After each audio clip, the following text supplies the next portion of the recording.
Many people in the Bible whom we consider to be pillar of faith had moment of doubt.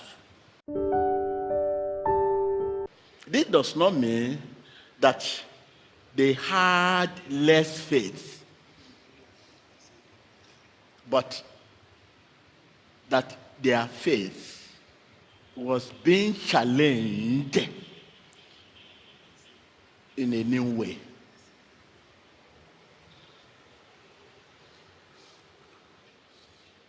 What do I mean by hard moment of doubt? There are situations in their life that challenged their faith. Uncommon, unusual things that they came across.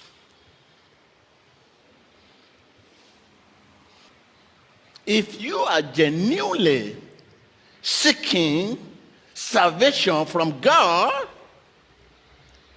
in the midst of doubt, God will not mind, because at the end, your doubt will move you closer to Him.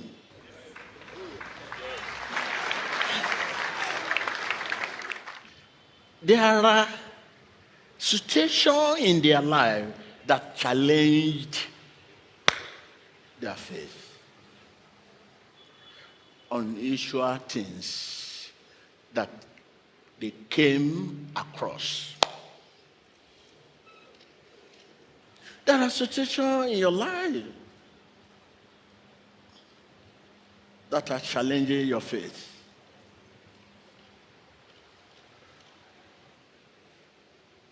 What are the situations in your life that are challenging your faith?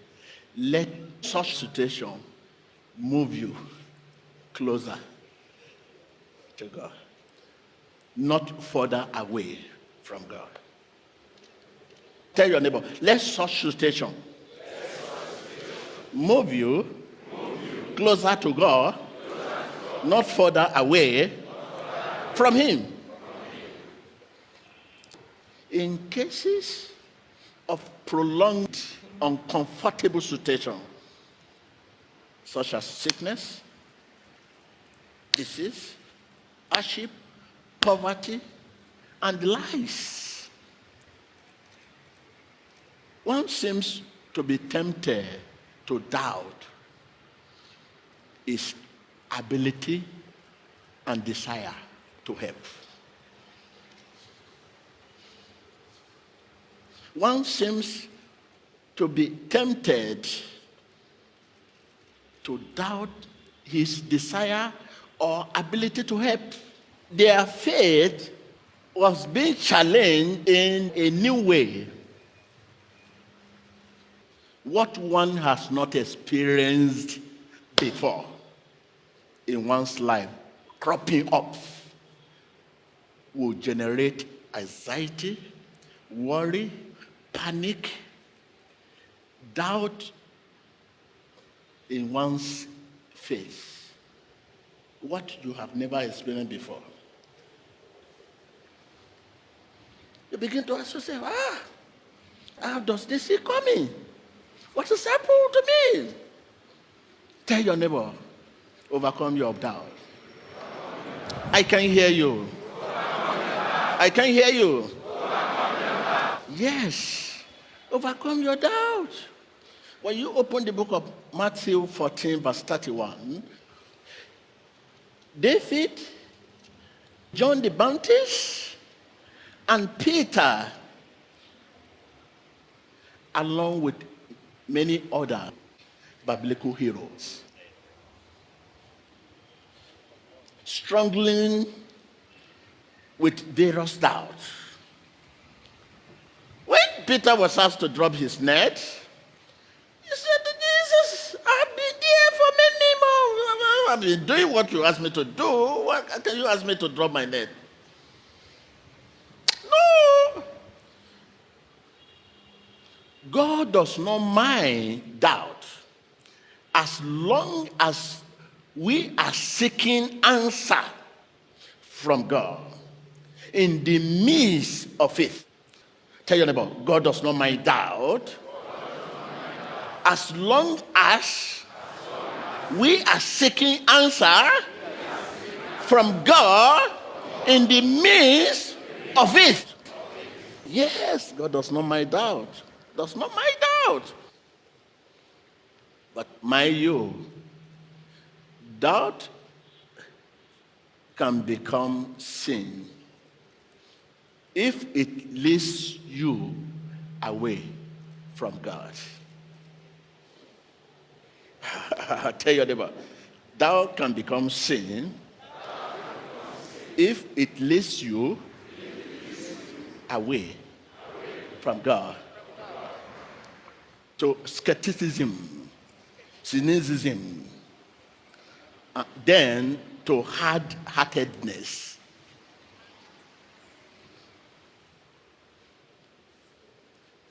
As you move closer to God,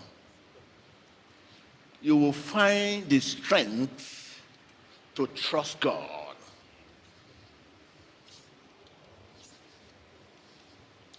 As you move closer to Him, in the midst of that doubt, you move closer to Him because you have a genuine desire. You will find the strength to trust Him, and your faith will grow even stronger. One of Satan's tactics is to get you to doubt God's goodness. Tell your neighbor, one of Satan's tactics is to get you to doubt God's goodness. God's time is the best. Be patient. He tries to get you to forget all God has given you. And he wants you to focus on what you do not have. You begin to say, God, give me, God, give me, God, me, God, me. You want you to focus on what you do not have. And if you are spending much of your time thinking about what you do not have, you may be slipping into unhealthy doubt.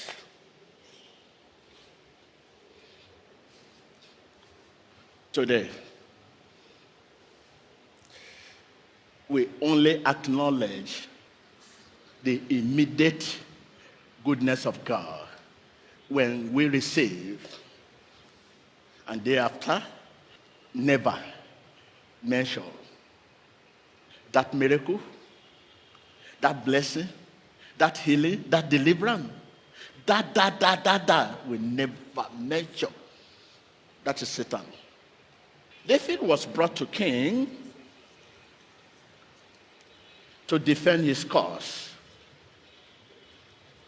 The Bible says he simply testified of how God delivered him, how God saved him, how God rescued him from the mouth of lion and the bear in his tender age. But you, if you are called for testimony, you will mention just only the immediate thereafter. Never mention that miracle, that blessing God did in your tender age.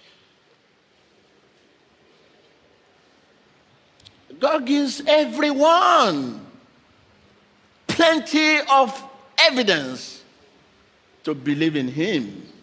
Let someone say, God gives everyone plenty of evidence to believe in Him. Yes, doubt comes when we fail to stop long enough to observe all the evidence. Are you with me?